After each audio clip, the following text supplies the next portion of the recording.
నాశనం చేయబోతున్నాడు. వచ్చేయండి, దేవునికి స్తోత్రం కలుగుగా. ఎవరి వైపుకి రావాలి? దేవుని వైపుకి రావాలి.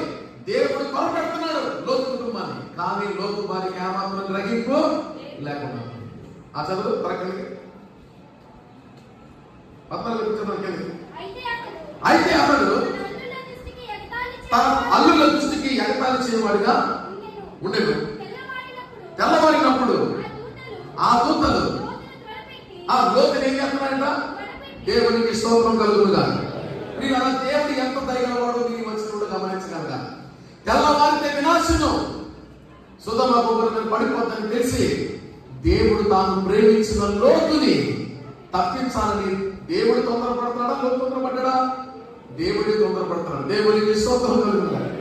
లోతు లేదు, నిన్ను నీ కుటుంబాన్ని రక్షించడానికి టైం దగ్గరికి వచ్చింది. వేగ దేవునికి స్తోత్రం కలుగుగా. లేకండి, దేవుడు మనల్ని రక్షించేటువంటి టైం దగ్గరికి వచ్చేసింది.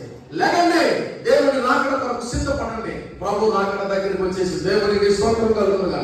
చెప్పబడి పరిశుద్ధాత్మ దేవునికి స్తోత్రం చేతులకి ప్రభుకి స్తోత్రం చెప్పడం. హల్లెలూయా.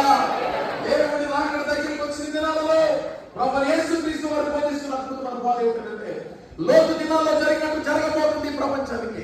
వేక మెగలిన రోజు దేవునికి స్తోత్రం. 3 దినాలు ఉజ్జీవ సభల తర్వాత సంఘం దేవుని ఆత్మ చేత నింపబడి ఆయన రాకడ కొరకు లేచి నిలబడి సిద్ధపడాలని దేవుడు కోరుతున్నాడు. చెప్పబడి దేవుడు నామానికి స్తోత్రం చేస్తున్నాడు. దేవుడు కోరుకుంటున్నాడు సంఘంని.